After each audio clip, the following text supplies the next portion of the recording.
When the United States entered World War II, the Nazis' control of the European continent extended from northern Norway to the Spanish border, across North Africa, and into much of Russia. It was called Fortress Europe by Adolf Hitler. For the Americans, the only practical means of getting to the enemy was through the air. A strategic bombing campaign was unleashed, and the Axis powers felt the fury of American might for the first time. One of the principal weapons used to bring the Nazis to their knees was the longest range bomber in Allied hands, the B-24 Liberator.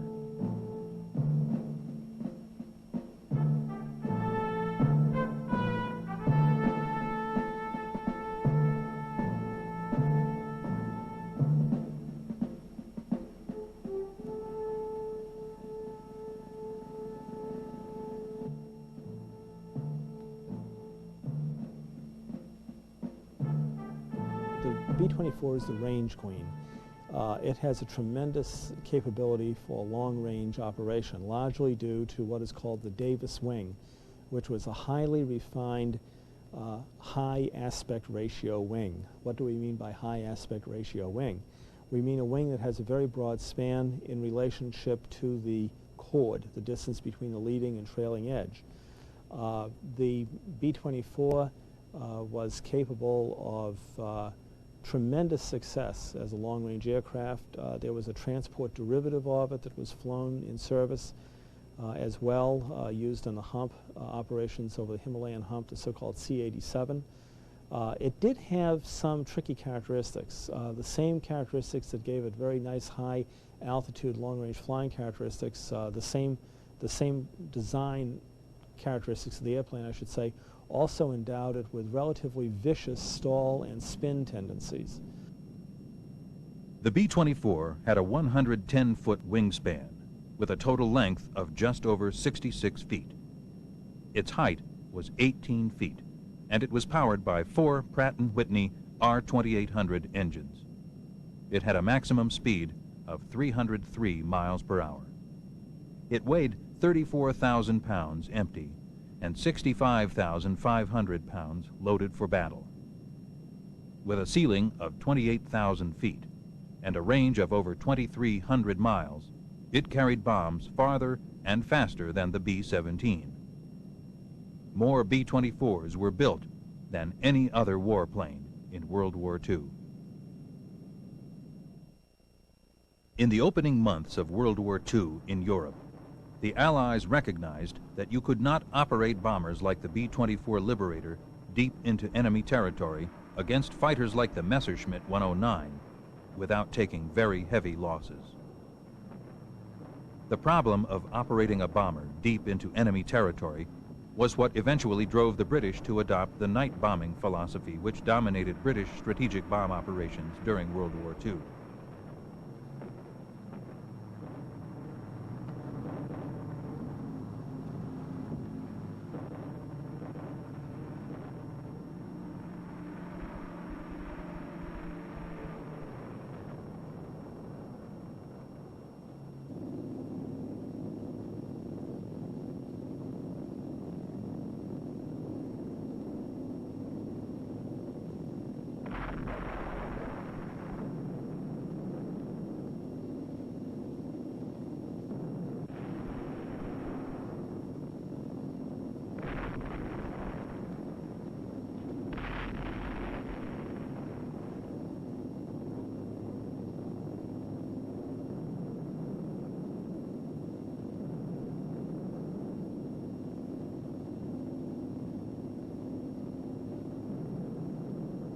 But the Americans were determined to fly daylight missions, simply because the bombers could do a better job of hitting targets.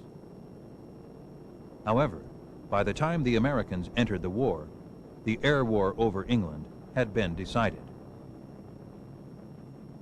The defeat of the Luftwaffe in the Battle of Britain, and then the subsequent heavy demands placed upon the German air service, and indeed the entire German military machine, by Hitler's invasion of Russia the following summer, resulted in a near stalemate.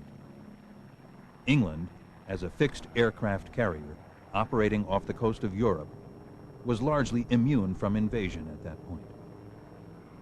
Yes, the Battle of Britain had been won, and it was only a matter of time before the Nazis felt the heat from the B-24 Liberators.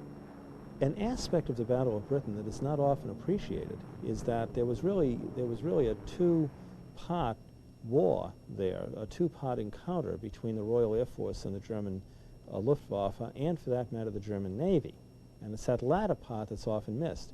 The first part was winning the air superiority war over Britain itself, which the Royal Air Force was able to accomplish, in part because the German military leadership mistakenly retargeted their bombers to go away from aircraft production sites, to go away from fighter command airfields, and to concentrate on urban attacks. That was a dreadful mistake from the standpoint of the Germans. But the second aspect of that war that's often missed is that at the very same time that Royal Air Force Fighter Command was doing this to the Luftwaffe, Royal Air Force Bomber Command and Coastal Command were attacking the invasion ports that Germany would have used to launch its invasion fleet, so-called Operation Sea Lion, and they were destroying the barge traffic and the vessels that would bring those forces ashore. So much so that Germany had to disperse its barge traffic, its small boats, its flotilla of light craft. It had to disperse them up and down the European coast to get them away from this British air attack in 1940. And then, having lost the air superiority war, there was no real opportunity or ability for them to bring all the pieces back together again and then to go back and contemplate seriously an invasion of England without actually undertaking another massive air campaign, and by that time the balance of forces had really shifted against them. The B-24 was a very good natural complement to the B-17. It enabled missions to be flown that the B-17 could not have accomplished. For example, operations from North Africa to Romania to bomb the Romanian oil fields, the so-called Ploiești oil fields, which were a particular B-24 target on two notable raids. The first of these in 1943. The second raid occurred in March of 1944. 7 months after surrendering to the Allies, Italian airfields such as these resounded with growing American air might. Out of the many sky battles, Allied air forces had gradually achieved air superiority. At that point, theater air commanders Generals Spaatz and Aker arrived to plan new strategy with General Nathan Twining, the 15th Air Force commanding general. Spaatz and Aker were handing Twining the biggest job his planners had ever undertaken. They were ordered to fly through Hitler's back door and destroy the oil fields that kept German planes going. General Twining and his staff were ready for the assignment. Gentlemen, you have just received a new directive establishing target priority for the bomber offensive of the 15th Air Force. The decision has been announced. We will destroy oil refineries and synthetic oil plants. Now, Colonel Young, what does our intelligence show us in regard to these targets within our area? More than 50% of the refineries and synthetic plants producing gasoline for the Axis are within range of the 15th Air Force. Between 25 and 30% of the total Axis production of gasoline is represented by the 10 large refineries around Ploiești. While these refineries were seriously damaged in the attack last August by the task force operating from Egypt, recent photo reconnaissance reveals that, with one exception, all refineries are currently operating at full capacity. General Hubert Cotton, the big job we've got ahead of us. The knockout of Ploiești means Germany will be deprived of 1/3 of its oil resources. The B-24 bomber crews were moved up from Africa to start the Ploiești air siege. On the morning of April 5th, the bombers swung into action, led by 136 B-24 Liberators. The Allies expected the enemy's coastal radar network in Albania and Yugoslavia to spot them as they made their approach over the Adriatic Sea. Although it was still early in the 600-mile run to target, The crews got into flak suits. They were a kind of insurance. Climbing to altitude, the B-24 crews skimmed the Yugoslav mountains, gliding peacefully until they bristled with flak guns.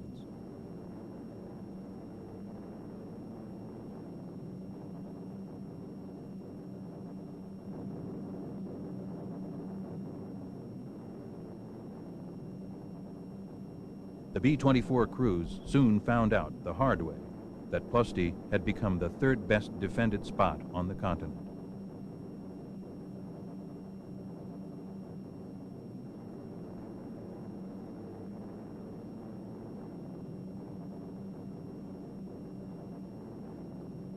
This was a high-altitude mission, 21,000 to 24,000 feet. As they neared the target, they edged into tighter formations. Each had top cover. They all remembered the 1943 Plosti mission with 177 Liberators, in which the Allies lost 54 planes.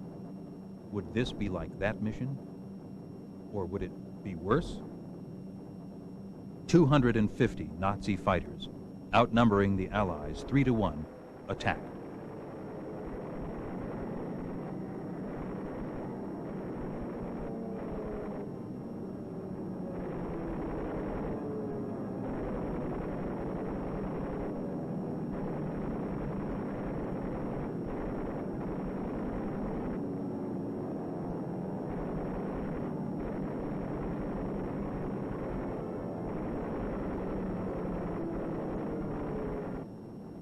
The Nazi fighters had almost had enough. By the time the B-24 crews crossed the Soviet Belgrade line, the fighters moved in for the knockout punch. Then the B-24 crews ran into flak. 256 heavy guns filled the sky with black, deadly mushrooms.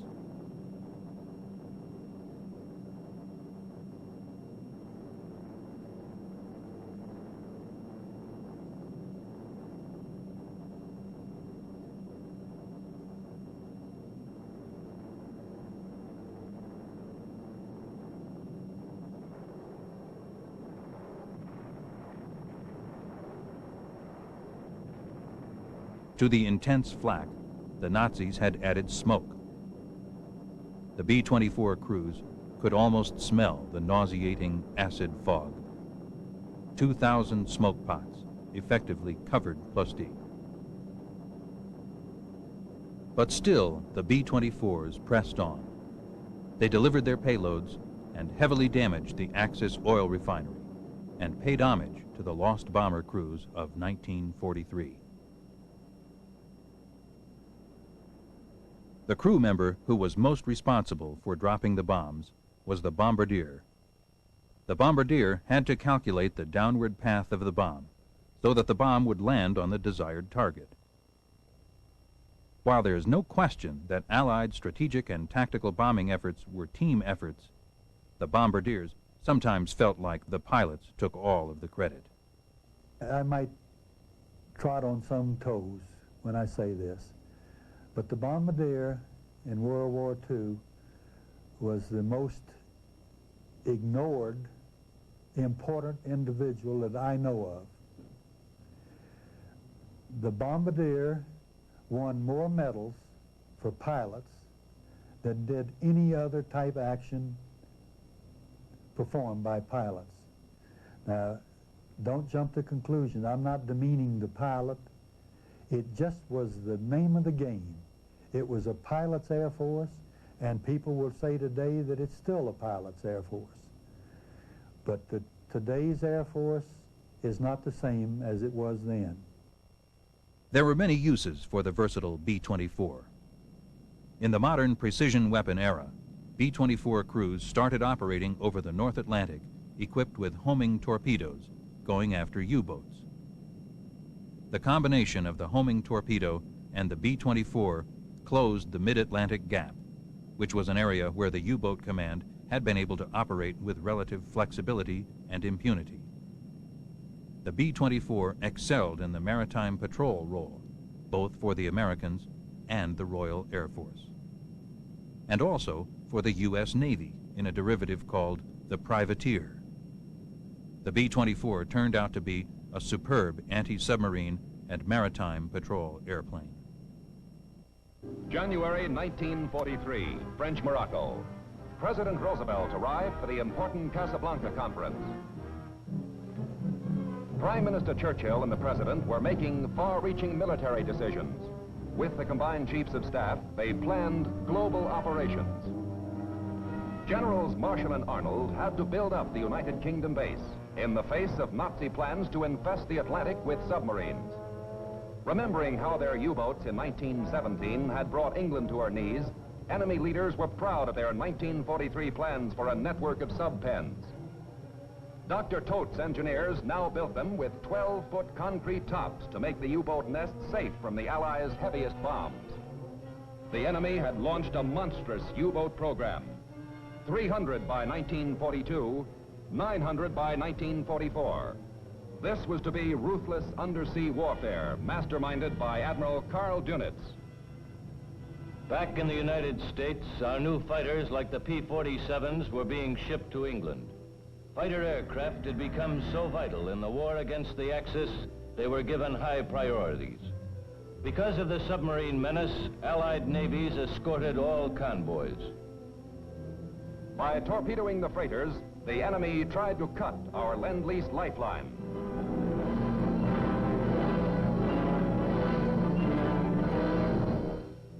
Killer subs roaming the North Atlantic in the first half of 1942 had sunk 506 Allied ships. Threatened was the security of Great Britain and our build-up for the air war in Europe. Victorious German submarines were organized in wolf packs. Confronted with this desperate emergency, the U.S. Navy called on the Army Air Forces to assist them in the fight. Our long-range depth bomb-carrying B-24s were the answer. The ultimate workhorse of our counterattack on the U-boats was the radar-equipped Liberator. These land-based planes were matched against a sneaking killer. The enemy operated almost unimpeded along the vital shipping lanes. Plenty of good hunting. First for them, but after May 1943, for us. Most of us in the 1st Bomber Command and later in the 25 squadrons of the Anti-Submarine Command patrolled wide areas ahead of the convoys. On the deck, we searched immense stretches of the Atlantic hunting for Nazi periscopes.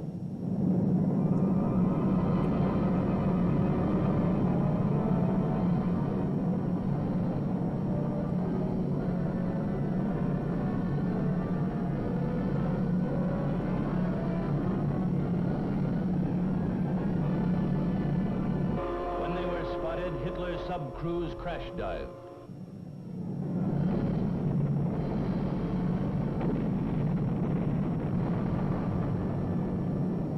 Our exploding bombs were clearing the North Atlantic of the Nazi U-boat threat. In those summer months of 1943, the Anti-Submarine Command of the Army Air Forces did a vital job. American fighter planes and badly needed supplies got through.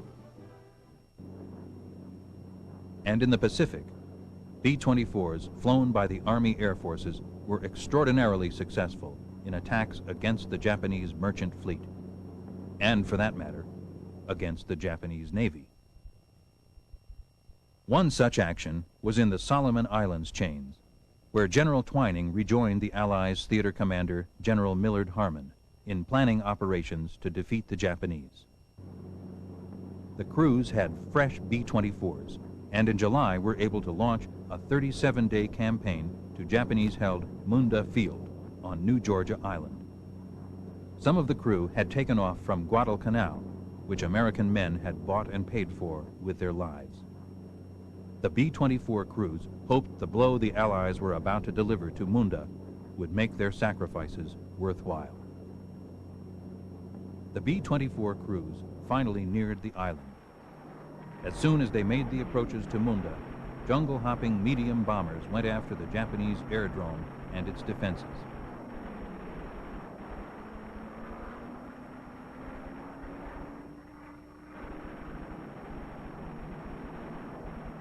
Then the B-24 Liberators opened up. Stubbornly, the Japanese held on until the bombers dropped 145 tons of bombs in half an hour. It was the heaviest air bombardment yet in the South Pacific in one day. By the time resistance had ended, the Japanese had lost 350 aircraft. In only 9 days, the Allies rushed the strip into operating condition. P-40s were the first to land, followed by heavy bombers which could easily be carried on the coral runways. Warhawks helped protect the base as the B-24 crews rapidly built it into a key for the Solomon Islands. In a few weeks, traffic exceeded that of any other field in the South Pacific, reaching a peak of 564 aircraft in one day. The Munda campaign had shown the success of a new tactic, bypassing heavily defended enemy points and gaining air superiority behind them. General MacArthur described the island-hopping campaign as a series of battles for airfields. In the South Pacific, as elsewhere in all global operations, the Allies had proved the might of their air power. B-24s had helped clear submarines from the Atlantic. B-24s pounded Japanese targets in China. B-24s had made Pacific island hopping possible. Back in Europe, Nazi factories, made larger by the wealth of conquest, produced weapons for Hitler's war machine. After surviving the intensive bombing of 1943, their assembly lines doubled production. With painstaking German efficiency, the Luftwaffe grew alarmingly strong. By February, destruction of the mounting Nazi manufacturing industry became urgent because their production was rising to the goal of a plane every 15 minutes.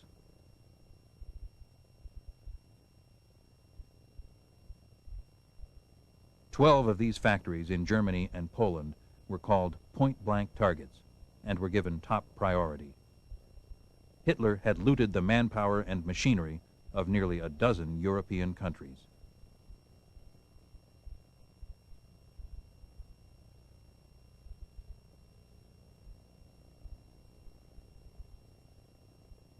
The Luftwaffe had become a massive shield for Fortress Europe. At the same time, steel centers like Dusseldorf and Essen forged mountains of bombs and shells.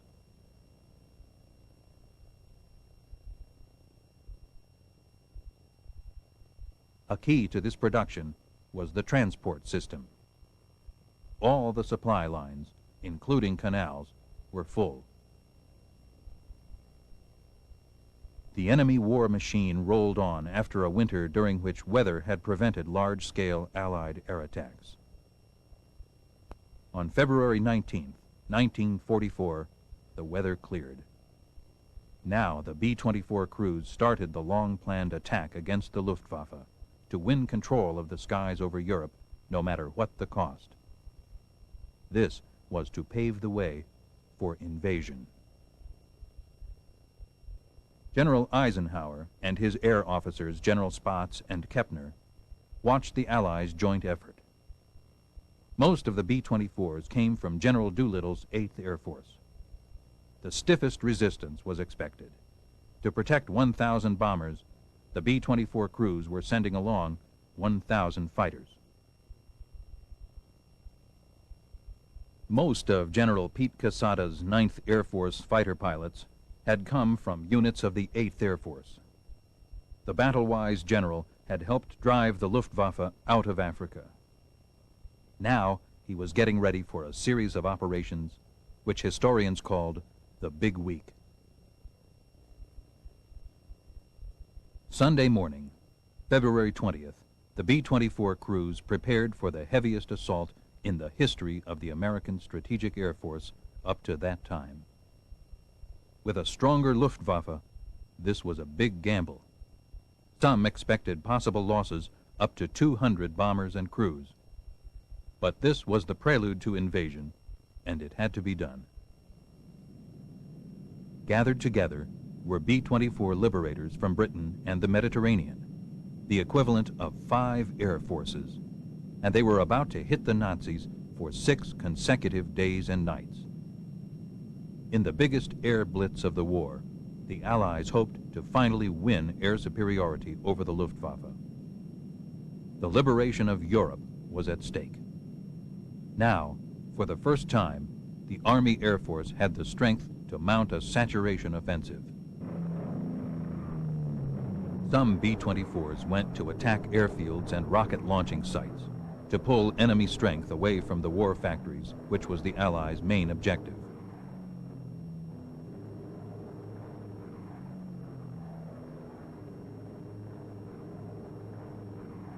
At fighter bases, all fighter command elements were raising the curtain for the invasion.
The Allied bombers plowed into enemy air, although the B-24 crews knew the Germans had them spotted. The Allies tried to make the effort appear as a two-pronged drive on Berlin. Ignoring the flak, they kept in close formation for maximum self-protection as the P-47 Thunderbolts caught up. Forewarned, the Germans massed their fighters. They were as determined to stop the bombers as the B-24 crews were to destroy them. Control of the sky, German sky, was the prize.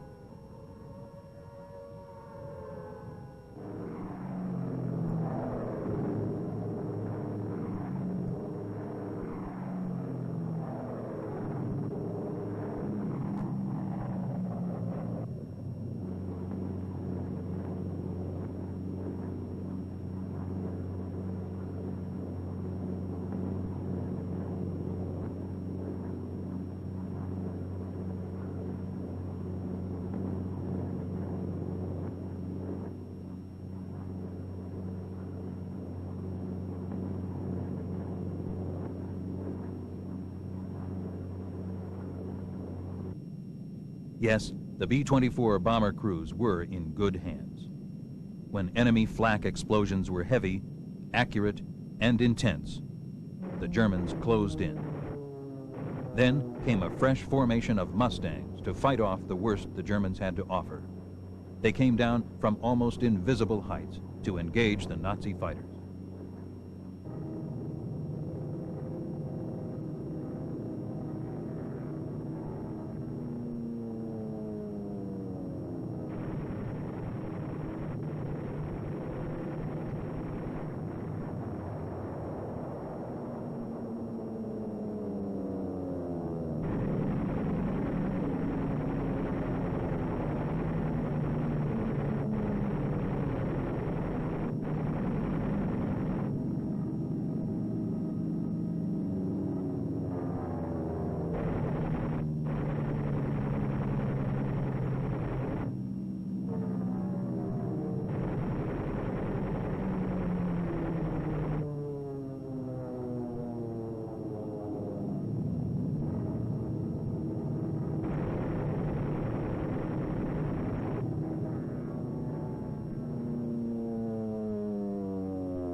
In Belgium, France, and Holland, liberators evaded flak and unloaded over enemy airfields.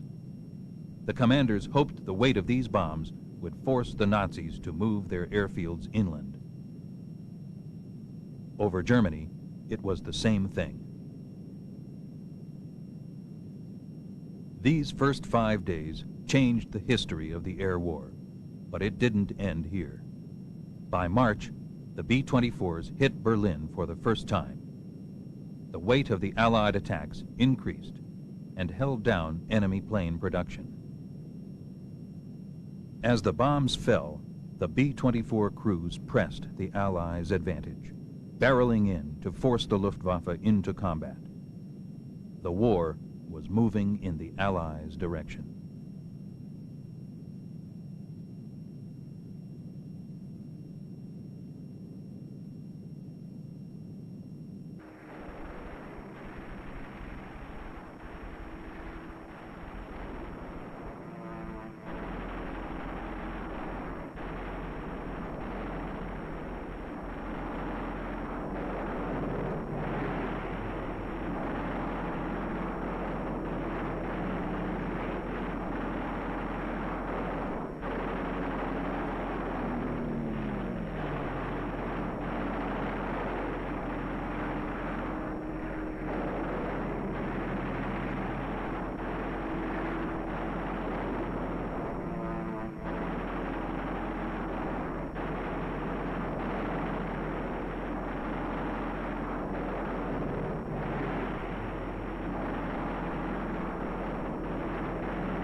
Any war is a tactical battlefield where armies use their weapons to halt an incoming force or move forward to demolish the enemy.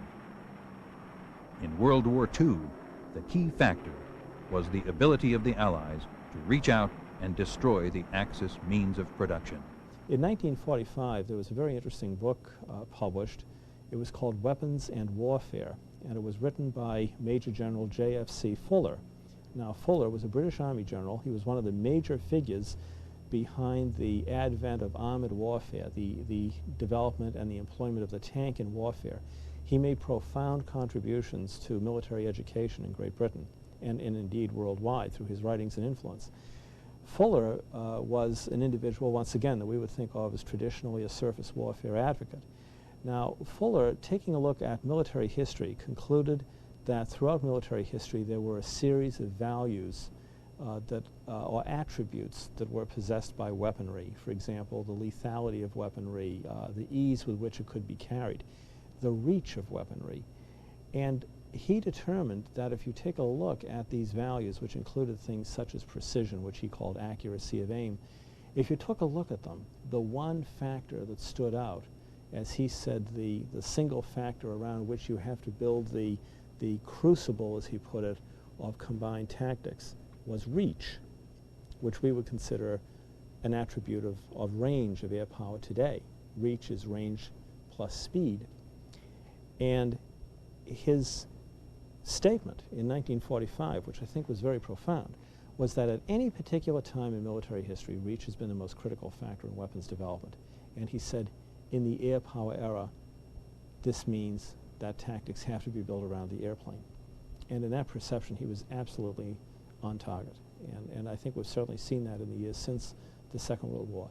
If you take a look at why Japan lost the Second World War, Japan lost the Second World War because its sea lines of communication were cut by air attack and by submarine attack.